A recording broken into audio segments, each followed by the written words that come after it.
The duel between Chelsea and Arsenal produced no winner. Let's break down what happened in the match. Chelsea started in a 4-1-4-1 structure in defense, where Moises Caicedo often dropped far too deep into the backline, which frequently left the central midfield area completely empty. But Arsenal didn't always take advantage of that. Sometimes they simply couldn't deliver the pass properly, even though the opportunity was more than there. Arsenal defended in a hybrid structure, something between a 4-4-2 and a 4-1-4-1. Zubimendi, Arsenal's defensive midfielder, had a very specific role. In this frame, we already see a 4-1-4-1 shape where the holding midfielder doesn't push high, playing in a similar manner to Moises Caicedo at Chelsea. But Arsenal's center-back was ready to step out aggressively and close down Chelsea's free players receiving between the lines, while the holding midfielder dropped into the back line to cover the space. And just like Chelsea, Arsenal's structure with a single holding midfielder created a lot of space in central areas behind the line of four, which could be used to progress the ball quite comfortably. But Chelsea, much like Arsenal, didn't always use that well and often lacked the passing quality. Chelsea frequently formed a back four in possession, with defensive midfielder Reece James dropping between the center backs. Arsenal in their defensive block were not compact enough. There was far too much space between the lines. Speaking specifically about Zubimendi's role, his main job was to completely shadow Enzo Fernandez. He followed him absolutely everywhere, playing a pure man-marking role. Because of that, Arsenal's shape opened big gaps between the lines, and Chelsea could fairly comfortably find players in those pockets. This pattern was very consistent. We see how often Zubimendi marked Enzo Fernandez tightly, being dragged toward the flank while central areas remained open. In the 30th minute, the game changed completely. Moises Caicedo received a red card for dangerous play. Breaking it down, I agree with the red card. Looking at the freeze frame, I would highlight the red card zone in red and in yellow the area where, if his foot had been slightly lower, it would have been a yellow card instead. But the foot was raised far too high, and Chelsea were now down to 10 men. Immediately, Chelsea shifted into a back five, with the left winger dropping deeper. They had a midfield three and a lone striker. That's how Chelsea defended for the rest of the first half. They stayed compact in the middle, the midfield trio shifted very tightly toward the ball, and Arsenal had enough opportunities to switch play and catch Chelsea's defense unbalanced when they couldn't quickly reorganize on the far side. In the second half, after adjustments made in the dressing room by the coaching staff, Chelsea defended in a 4-4-1 block. The left winger again dropped deeper in low block, always providing cover for Cucurella. Comparing Garnacho's off-ball work to Neto, Garnacho clearly didn't do enough. It was visibly noticeable that he often failed to track runners in behind, didn't always drop into the back five to help, and this could have become a dangerous weak point for Chelsea's defense. As in this episode, we see that Garnacho is on the flank, but he isn't rushing to give Cucurella any additional support. He's simply present there, but he doesn't provide the necessary help. Another important point to highlight is how aggressively Chelsea's center-backs shifted toward the flank.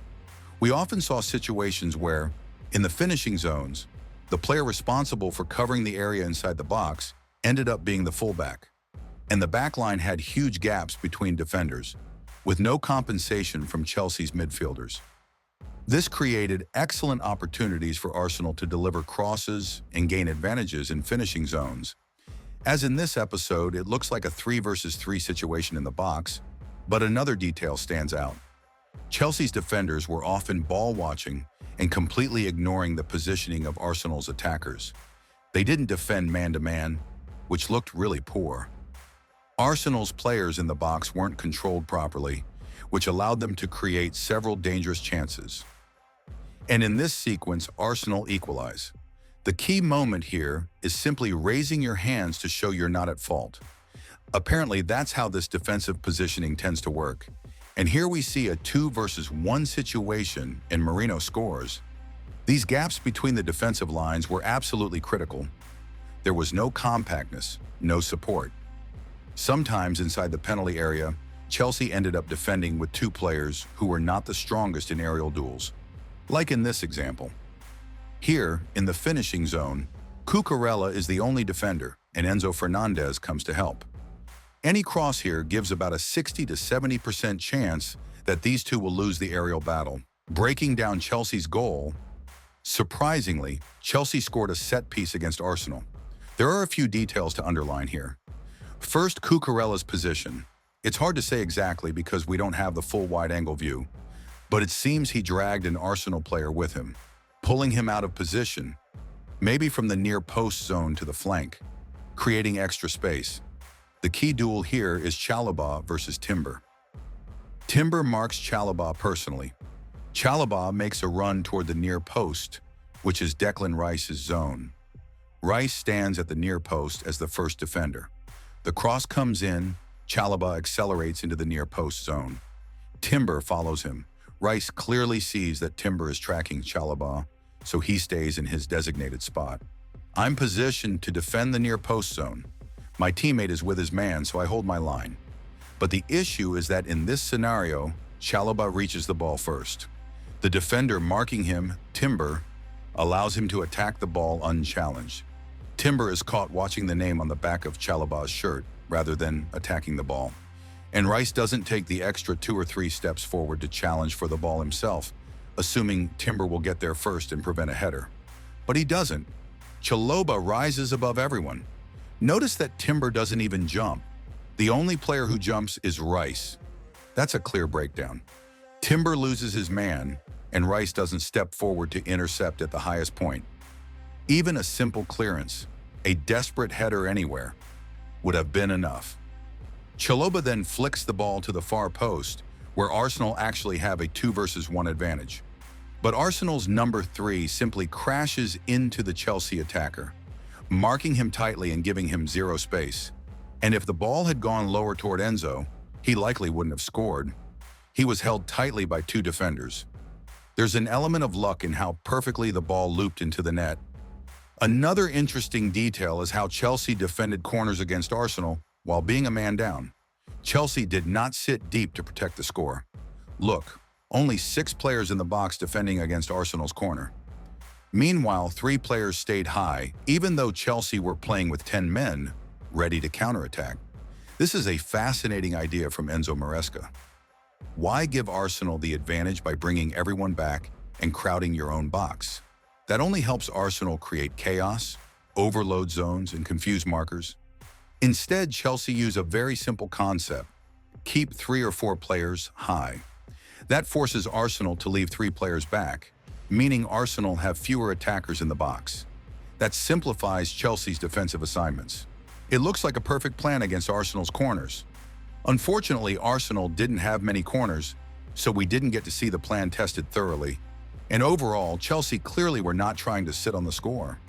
Even in the 45th minute, look at how many players they committed forward. 5 players pushed extremely high, and naturally that led to an Arsenal counterattack. Another important topic I want to discuss is Chelsea's goalkeeper. Yes, Robert Sanchez had a decent match overall and produced a fair number of saves, but there were 2 moments that really bothered me and raised questions about his technique. How exactly does Robert Sanchez deal with shots? Let's break down the episode in the 45th minute, right after the counterattack. We see the shot coming from the edge of the box. The ball is already on its way, but Sanchez is not standing firmly on his feet. He's not set. He's bouncing on his toes, and because of that, he struggles to get down.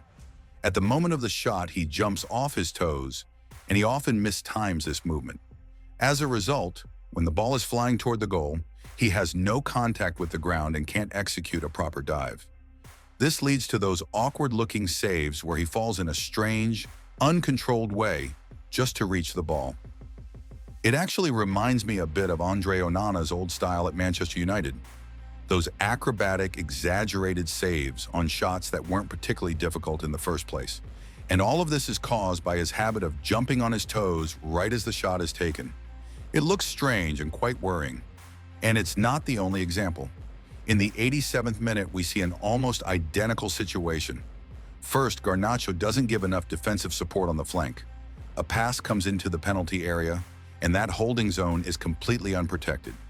Chelsea's right winger Pedro Neto should have tucked in and helped cover that space.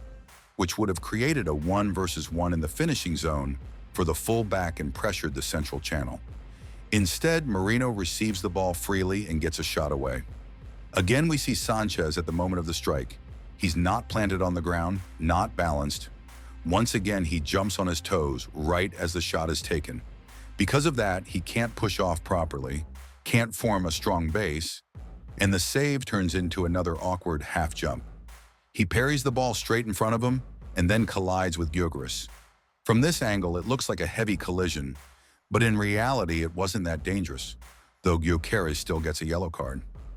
But again, for me, the issue is Sanchez's footwork and overall save technique. He parries the ball directly into the danger zone. Yes, he recovers and fixes his own mistake, but these two episodes are clear warning signs for Chelsea fans. I'm not a goalkeeper or a goalkeeping coach, but these moments really stood out.